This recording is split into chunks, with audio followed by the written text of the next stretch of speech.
All right, today I'm reading Jack and the Beanstalk, adapted from Andrew Lang. Once upon a time, there was a poor widow who lived in a little cottage with her only son, Jack. Jack was a silly, thoughtless boy, but very kind-hearted. One morning, the old woman told her son to go to the market and sell their cow.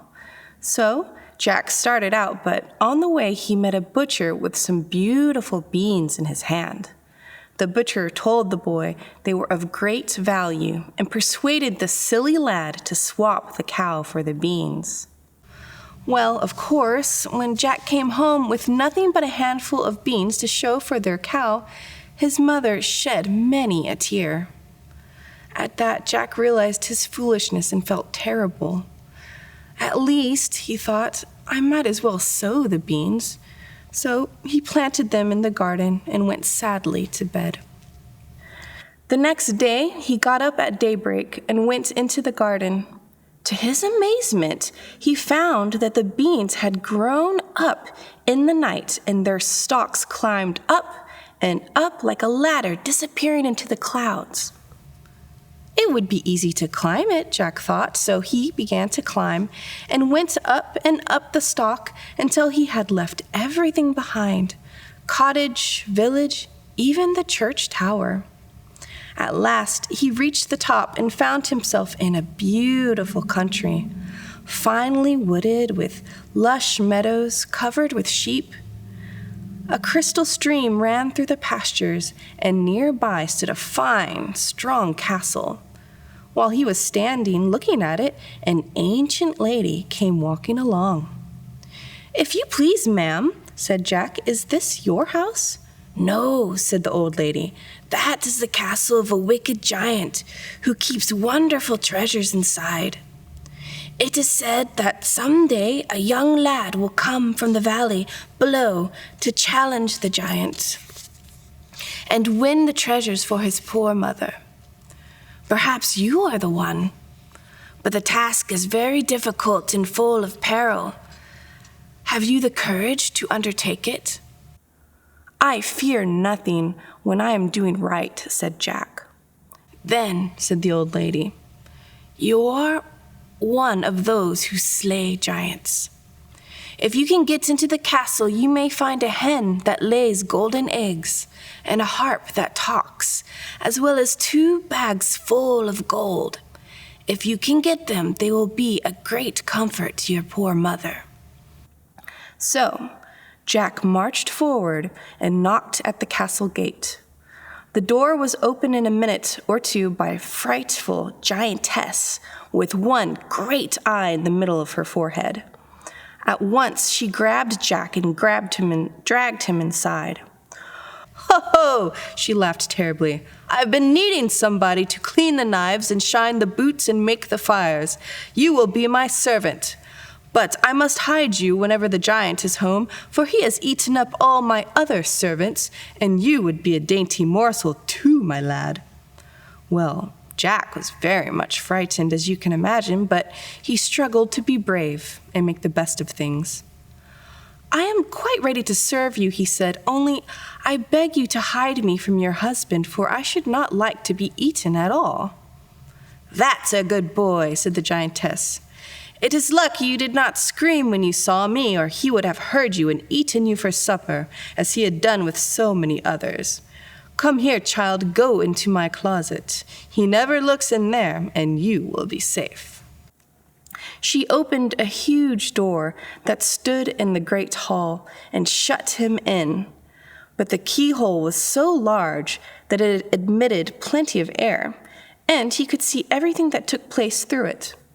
By and by, he heard a heavy tramp on the stairs, like a lumbering along of a great cannon, and then a voice like thunder cried out, "Fee, fi, fo, fum, I smell the blood of an Englishman.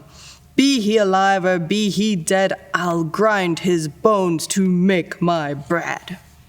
"Wife," cried the giant, "there's a man in the castle, let me have him for supper." "You have grown old and stupid," said the lady in her loud tones. "You smell only the dinner I have cooked for you. There, sit down and have a good supper."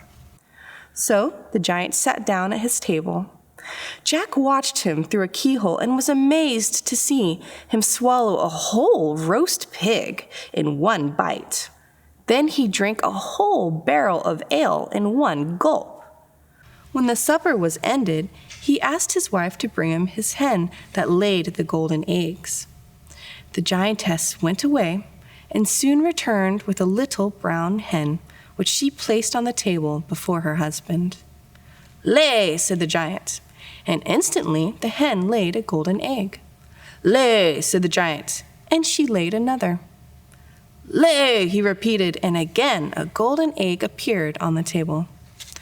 After a while, he put the hen down on the floor and called on his wife to bring him his money bags. The giantess went and soon returned with 2 large bags over her shoulders, which she set down by her husband. The giant took out heaps and heaps of golden pieces and counted them and put them in piles till he was tired of this amusement. Then he swept them all back into their bags. "I think I will take a nap," he said to his wife. "But first bring me my harp, for I will have a little music." So the giantess went away and returned with a beautiful harp. The framework sparkled with diamonds and rubies, and the strings were all of gold. "Play," said the giant, and the harp played a very soft, sad song. "Play something merrier," said the giant, and the harp played a merry tune. "Now play me a lullaby," roared the giant. The harp played a sweet lullaby, and its master fell asleep. Jack stole softly out of the closet and peeped into the huge kitchen to make sure the giantess was not looking. Then he crept up to the giant's chair and quietly gathered the bags of money and the wonderful hen and finally the magic harp. Then he ran as fast as he could, but just as he got to the door, the harp called out, "Master, master!" And the giant woke up. With a tremendous roar, he sprang from his seat, and in 2 strides he reached the door. Jack was very nimble and fled like lightning. The giant came on fast and stretched out his great hand to catch the boy. But Jack darted away and ran for the top of the beanstalk and climbed down through the clouds as fast as his feet could move.